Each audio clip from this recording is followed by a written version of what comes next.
بنكون قاعدين بأمان الله، بلاقي لكم الست الوالدة عم تطلع هيك فيي وتقلي سمنانة لك ماما ما هي؟ ايه والله. سمنانة، معك حق سمنانة. بترجع بتطلع هيك فيي بتقلي ايه والله ماما، يعني واضح هيك شوفي هذا الغلو لازم تخففي. طلعني هيك فيه بقول لها ايه والله لازم خفف، والله معك حق ان شاء الله لازم خفف. بترجع بتطلع فيه وبتقلي يعني انتي صبية ماما، يعني والله اخف احلى. برجع بطلع فيها وبوافقها الرأي. بتروح القصة. بعد شوي بلاقيها عم تعطيني تليفونها، عم تورجيني عليه، بتقلي شايفة هالقطايف والله منظرهم بشهي القلب. طلع في بقول لها ايه صحيح.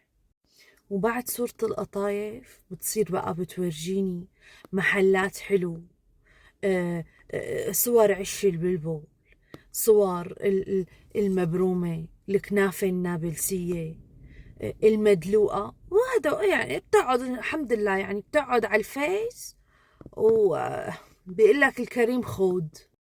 في هذه المناسبة السعيدة بحب أشكر أخي وأقول له يسلم إيدك يعطيك ألف عافية، لأنك أنت اللي عملت لها البروفايل تبع أمك على الفيس.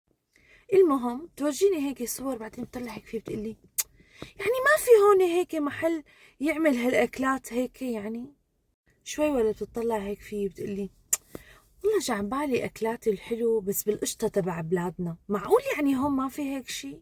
لا والله يا أمي ما في من قشطة بلادنا، هون القشطة كلها قشطة مطبوخة. بتقول ايه يلا مو مشكلة ماشي الحال، يعني الواحد يتحلى، مع العلم انه امي مريضة سكر، هدول الشغلات كلها ما بينفعوا لها. طلع انا هيك فيها وانا في حيرة، انه انتي من شوي عم تقلي لي نصحانة وبخشتي بدني تعليقات، مو نصحانة ومدبدبة ومبقرة، ليش بدك تطعمينا هيك اكلات؟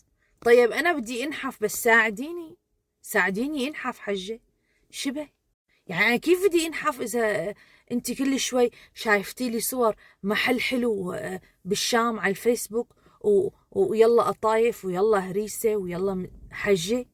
شو اعمل بحالنا هلا؟ يعني شو اعمل؟ يعني شو ولاد دوق مثلا؟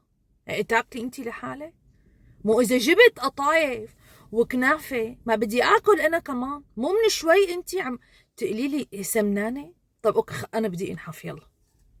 بتقلي ايه يلا بتمرقي لك قطعة صغيرة وروحي تمشي بعدها.